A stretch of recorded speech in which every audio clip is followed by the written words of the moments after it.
अस्सलामुअलैकुम and welcome to another lecture on microeconomics. आज हमारा लेक्चर नंबर 14 है माइक्रो इकोनॉमिक्स में और स्टडी हम कर रहे हैं प्रोडक्शन पॉसिबिलिटी फ्रंटियर। आज दूसरा लेक्चर है इस टॉपिक पे। लास्ट लेक्चर में हमने इस कॉन्सेप्ट को इंट्रोड्यूस किया, इसको इलस्ट्रेट किया, ये कैसा दिखता है और उसका मतलब क्या है, वो सब चीज़ें लास्ट लेक्चर में हमने स्टडी की। आज के लेक्चर में हमारा फोकस रहेगा कि एफिशिएंसी और इनएफिशिएंसी के जो कॉन्सेप्ट्स है इनको हम प्रोडक्शन पॉसिबिलिटी फ्रंटियर के ज़रिए से कैसे दिखाते हैं। और जो प्रोडक्शन पॉसिबिलिटी फ्रंटियर का ग्राफ हम बनाते हैं, कहा जाता है कि वहाँ पे 3 जोन्स होते हैं, एफिशिएंट जोन, इनएफिशिएंट जोन और अनअटेनेबल जोन। तो ये जोन्स क्या होते हैं, तो इनके बारे में भी आज हम स्टडी करेंगे। लेकिन सबसे पहले हम अपने आप को रिमाइंड करेंगे कि ये प्रोडक्शन पॉसिबिलिटी फ्रंटियर क्या होता है।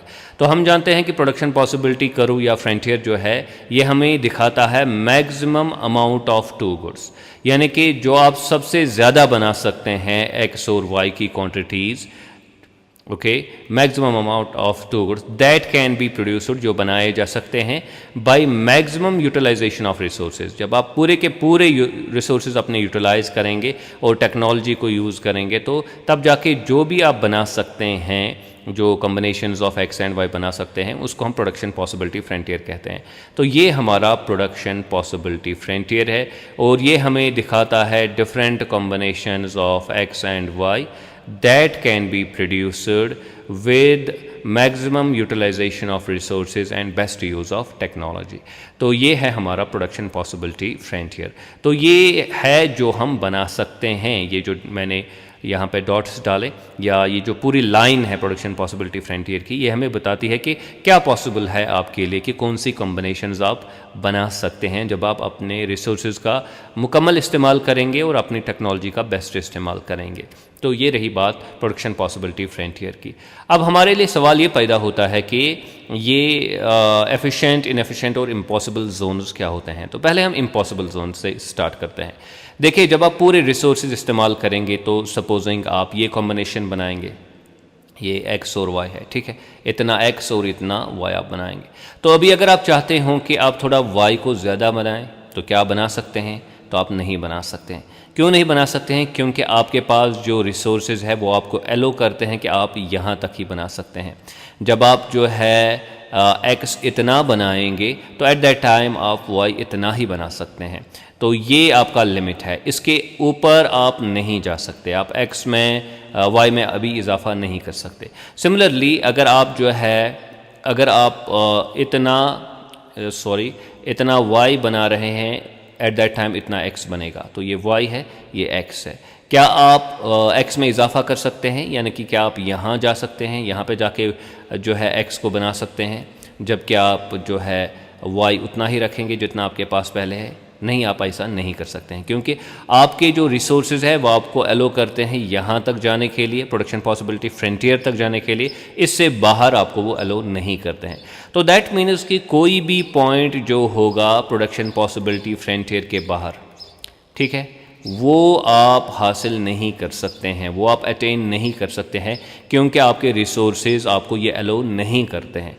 इसलिए जो एरिया है प्रोडक्शन पॉसिबिलिटी फ्रंटियर के बाहर, उसको हम इम्पॉसिबल जोन कहते हैं या अनअटेनेबल जोन कहते हैं। तो ये जो प्रोडक्शन पॉसिबिलिटी फ्रंटियर आप देख रहे हैं यहाँ पे, तो इसके बाहर वाला जो एरिया है उसको हम क्या कहते हैं? इसको हम कहते हैं इम्पॉसिबल जोन, इम्पॉसिबल जोन या अनअटेनेबल जोन, क्योंकि यहाँ पे हम प्रोडक्शन नहीं कर सकते, हमारे रिसोर्सेज ये अलो नहीं करते हैं। तो ये रही बात अनअटेनेबल और इम्पॉसिबल जोन की। और हम ये समझ सकते हैं कि इसको हम अनअटेनेबल क्यों कहते हैं या इम्पॉसिबल क्यों कहते हैं, क्योंकि ये मुमकिन नहीं है यहाँ पर प्रोडक्शन करना, या हम इस पॉइंट को हासिल नहीं कर सकते, इस स्पेस में दाखिल नहीं हो सकते, ये हमारे लिए अटेनेबल नहीं है, ये अनअटेनेबल है, इसलिए ये अल्फाज हम इसके लिए इस्तेमाल करते हैं। अब हम आते हैं दूसरे पॉइंट पे। इनएफिशिएंसी का कॉन्सेप्ट कैसे हमें समझ आता है प्रोडक्शन पॉसिबिलिटी फ्रंटियर के ज़रिए से, या अंडर यूटिलाइजेशन का कॉन्सेप्ट हमें कैसे समझ आता है? इनएफिशिएंसी और underutilisation they mean the same thing. या फिर जो इनएफिशिएंट जोन है वो हम किसे कहते हैं? तो ये चीज़ अब यहाँ पे हम समझेंगे। देखिए, सपोजिंग आप यहाँ पे प्रोडक्शन कर रहे हैं, अभी तो आप प्रोडक्शन पॉसिबिलिटी फ्रंटियर के बाहर तो आप नहीं जा सकते, लेकिन अंदर तो बना सकते हैं। अंदर आप प्रोडक्शन कर सकते हैं। तो अभी आप अपने मुकम्मल रिसोर्सेज यूज़ कर रहे हैं और टेक्नोलॉजी जो है उसका थोड़ा कम इस्तेमाल कर रहे हैं या रिसोर्सेज का सही इस्तेमाल नहीं कर रहे हैं, तो कुछ ऐसा है, तो आप यहाँ पे प्रोडक्शन कर रहे हैं। इसको हम पॉइंट ए कहेंगे, ठीक है। तो पॉइंट ए पे आपका x का प्रोडक्शन है x1 और फिर यहाँ पे है y1, ठीक है। तो अब हमने ये साबित करना है कि ये इनएफिशिएंट पॉइंट है या ये यहाँ पे अंडर यूटिलाइजेशन हो रही है, रिसोर्सेज का सही इस्तेमाल नहीं हो रहा है, या ये इनएफिशिएंट जोन बनता है हमारा। तो वो हम कैसे साबित करेंगे? तो एक सिंपल सी बात आपने याद रखनी है। अगर एक पॉइंट को हम इम्प्रूव कर सकते हैं, एक पॉइंट को हम, एक प्रोडक्शन को हम इम्प्रूव कर सकते हैं, तो उसका मतलब ये है कि इट वाज इनएफिशिएंट। क्योंकि अगर ये सबसे बेस्ट होता तो फिर तो हम इसको इम्प्रूव नहीं कर सकते थे, लेकिन अगर हम इसको इम्प्रूव कर सकते हैं तो that means it was not the best. तो क्या हम इसको इम्प्रूव कर सकते हैं given our resources and technology? देखिए, अगर हम x में इजाफा करेंगे हम x2 तक पहुंचेंगे, यानी कि पॉइंट A से हम पॉइंट B तक पहुंच गए, यहाँ पे आ गए। तो हम क्या देख रहे हैं? हम ये देख रहे हैं कि हम प्रोडक्शन पॉसिबिलिटी फ्रंटियर पे आ गए। तो x की क्वांटिटी में इजाफा हो गया from x1 to x2। At that time y के साथ क्या हुआ? y अपनी जगह पे कॉन्स्टेंट रह गया। क्या हमने इम्प्रूवमेंट किया? बिल्कुल हमने इम्प्रूवमेंट किया, क्योंकि हमने x में जो है वो इजाफा किया और y जो है वो कॉन्स्टेंट रखा। तो हमारा गेन क्या हुआ? हमारा गेन x में हुआ, x में बिल्कुल गेन हमारा हुआ। तो A हमारा इनएफिशिएंट पॉइंट है। क्यों इनएफिशिएंट पॉइंट है? क्योंकि हमने इसको, it was possible for us कि हमने इसको इम्प्रूव किया। अगर ऐसा होता कि इसको हम इम्प्रूव नहीं कर सकते तो दैट मेंट कि ये इनएफिशिएंट नहीं था, इसलिए इसको हम इनएफिशिएंट जो है पॉइंट कह सकते हैं। और जहाँ पे A है इसको हम इनएफिशिएंट जोन कह सकते हैं। इसी तरह अगर हम x अपनी जगह रखेंगे, x में इजाफा नहीं करेंगे लेकिन y में इजाफा करेंगे, तो हम y1 से y2 पे आ गए, यानी कि इस पॉइंट पे आ गए, हम पॉइंट C पे आ गए। तो दैट मीन्स कि हमने अभी y में इजाफा किया और x हमारा कांस्टेंट रहा, ठीक है।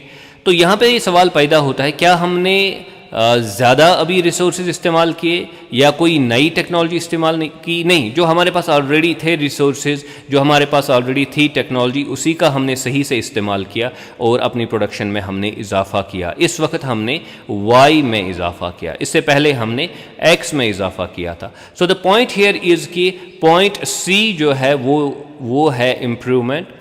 Point C is better than point A। इसी तरह point B is better than point A। तो A को हमने इम्प्रूव किया जब हमने मूवमेंट की फ्रॉम A टू C, क्योंकि हम पहुंच गए प्रोडक्शन पॉसिबिलिटी फ्रंटियर पे। इसलिए पॉइंट A जो है ये इनएफिशिएंट साबित हो गया। ये इसलिए इनएफिशिएंट साबित हो गया क्योंकि we were able to improve it. हमने इसको, यानी कि ये पॉसिबल था हमारे लिए कि हमने इसको इम्प्रूव किया। तो x में इजाफा हुआ, y में इजाफा हुआ जब हमने थोड़ी चेंज इसमें लाई। तो अब ये भी हो सकता है कि हम A से जाएंगे कहाँ तक? हम D पे जाएंगे। अब इससे क्या हो रहा है?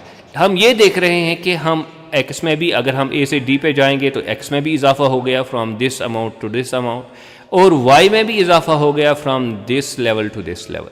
तो यहाँ पे आप देख सकते हैं x में भी इजाफा, x में भी इजाफा और फिर y में भी इजाफा। So the point is this, point ये है कि हम इस पोजीशन में है कि हमने A को इम्प्रूव किया, क्योंकि हमने x की क्वांटिटी में भी इजाफा किया और y की क्वांटिटी में भी इजाफा किया। इसलिए पॉइंट A हमारे लिए इनएफिशिएंट पॉइंट है। क्यों ये इनएफिशिएंट पॉइंट है? क्योंकि it was possible to improve point A। Production A को हम इम्प्रूव कर सकते हैं, और जो भी चीज़ हम इम्प्रूव कर सकते हैं दैट मीन्स कि ये अपने बेस्ट पे अभी ऑपरेट नहीं कर रही है, ये अपनी मैक्सिमम पोटेंशियल पे काम नहीं कर रहा है, इसलिए इसको हम जो है इन्फीरियर पॉइंट कहेंगे। अब अगर आप कोई भी पॉइंट लेंगे with in the production possibility frontier, ये तो प्रोडक्शन पॉसिबिलिटी फ्रंटियर हमारा है यहाँ से, राइट। तो ये प्रोडक्शन पॉसिबिलिटी फ्रंटियर के अंदर अगर आप कोई भी पॉइंट लेंगे कहीं पे भी, तो आप दिखा सकेंगे कि भाई आप इसको इम्प्रूव कर सकते हैं। आप x में इजाफा कर सकते हैं, आप y में इजाफा कर सकते हैं या आप x और y दोनों में इजाफा कर सकते हैं। दैट मीन्स कि हर वो पॉइंट जो प्रोडक्शन पॉसिबिलिटी फ्रंटियर के अंदर है ये इनएफिशिएंट है। ये इसलिए इनएफिशिएंट है क्योंकि इसको इम्प्रूव किया जा सकता है अगर हम अपने रिसोर्सेज और टेक्नोलॉजी का सही इस्तेमाल करेंगे। इसलिए कंक्लूजन ये हमारा है कि जो भी पॉइंट प्रोडक्शन पॉसिबिलिटी फ्रंटियर के अंदर आता है, जो भी पॉइंट प्रोडक्शन पॉसिबिलिटी फ्रंटियर के अंदर आता है, इस एरिया में आता है, तो वो हमारा इनएफिशिएंट पॉइंट है। और ये जो पूरा एरिया है प्रोडक्शन पॉसिबिलिटी फ्रंटियर के अंदर, जो एक्स एक्सीज और वाई एक्सीज अगर आप देखेंगे यहाँ तक, तो इसको हम इनएफिशिएंट जोन कहेंगे। ठीक है, इनएफिशिएंट या वो जोन जहाँ पे रिसोर्सेज अंडर यूटिलाइज हो रहे हैं। अब हम आते हैं एफिशिएंसी के पॉइंट पे। एफिशिएंसी हम किसे कहते हैं और इसको हम कैसे इलस्ट्रेट करेंगे, कैसे डिस्क्राइब करेंगे। तो इन एफिशिएंसी में आपने याद रखा होगा कि जो पॉइंट इम्प्रूव किया जा सकता है और वाज़े तौर पर इम्प्रूव किया जा सकता है, दैट मीन्स वो इनएफिशिएंट है। अब जो वाज़े तौर पर इम्प्रूव नहीं किया जा सकता है तो उसको हम एफिशिएंट पॉइंट कहते हैं।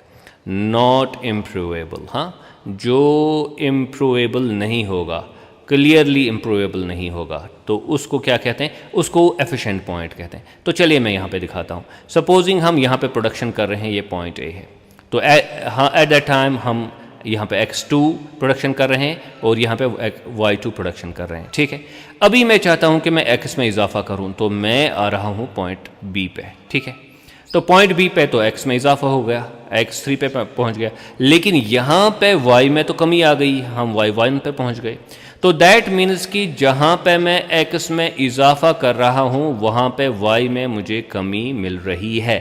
तो क्या ये अब ये इम्प्रूवमेंट है? तो जाहिर सी बात है ये क्लियरली इम्प्रूवमेंट, कोई वाज़ेह तरीके की इम्प्रूवमेंट नहीं है जो हमने यहाँ पे देखी। जब हम x में इजाफा कर रहे थे y में कोई कमी नहीं आ रही थी, और या फिर y में इजाफा कर रहे थे x में कोई कमी नहीं आ रही थी, या फिर x और y दोनों में इजाफा हम कर पा रहे थे। यहाँ पे ऐसा कुछ नहीं है। यहाँ पे एक में इम्प्रूवमेंट लाने के लिए दूसरे में कमी करनी पड़ेगी, ये मसला बन जाता है। तो इसलिए ये पॉइंट ए और पॉइंट बी, ये पॉइंट ए जो है ये एफिशिएंट पॉइंट है। क्यों एफिशिएंट पॉइंट है? क्योंकि इसमें हम वाज़ेह कोई क्लियर इंप्रूवमेंट नहीं ला सकते हैं। हम एक्स में तो इजाफा कर रहे हैं लेकिन वाई में कमी आ रही। सिमिलरली हम पॉइंट सी पे चले जाएंगे। ठीक है, अभी वाई में तो हमने इजाफा किया लेकिन एक्स में यहाँ पे कमी आ गई, तो अगेन कोई क्लियर इंप्रूवमेंट नहीं है। अब अगर आप कोई भी पॉइंट लेंगे ऑन प्रोडक्शन पॉसिबिलिटी फ्रंटियर, तो आपको पता चलेगा कि अगर आप x में इजाफा करना चाह रहे हैं तो y में कमी हो रही है, अगर आप y में इजाफा करना चाह रहे हैं तो x में कमी हो रही है। दैट मीन्स कि कोई भी पॉइंट इसमें से नहीं है प्रोडक्शन पॉसिबिलिटी फ्रंटियर पर या प्रोडक्शन पॉसिबिलिटी कर्व पर जो हम क्लियरली इम्प्रूव कर सकते हैं। We can not clearly improve any point on production possibility frontier. इसलिए all the points on the production possibility frontier जो है वो एफिशिएंट पॉइंट्स है। All the points on production possibility frontier are efficient points, और इसलिए production possibility frontier को हम efficient zone कहते हैं। इसको हम क्या कहते हैं? इसको हम एफिशिएंट जोन कहते हैं, क्योंकि इसमें हम इम्प्रूवमेंट जो है वो नहीं ला सकते हैं।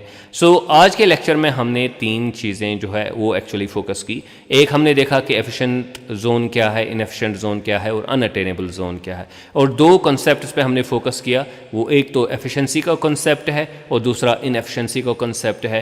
प्रोडक्शन पॉसिबिलिटी के अंदर जो भी पॉइंट्स है वो इनएफिशिएंट है क्योंकि उनको इम्प्रूव किया जा सकता है, और जो भी पॉइंट्स प्रोडक्शन पॉसिबिलिटी फ्रंटियर के ऊपर है वो एफिशिएंट पॉइंट्स है क्योंकि उनको इम्प्रूव नहीं किया जा सकता है, और जो भी पॉइंट प्रोडक्शन पॉसिबिलिटी फ्रंटियर के बाहर हैं वो अनअटेनेबल है, उनको हासिल नहीं किया जा सकता है। आई होप कि आज का लेक्चर आपने अच्छे से समझा होगा। Do subscribe to my YouTube channel Earnest Economics. Thank you very much.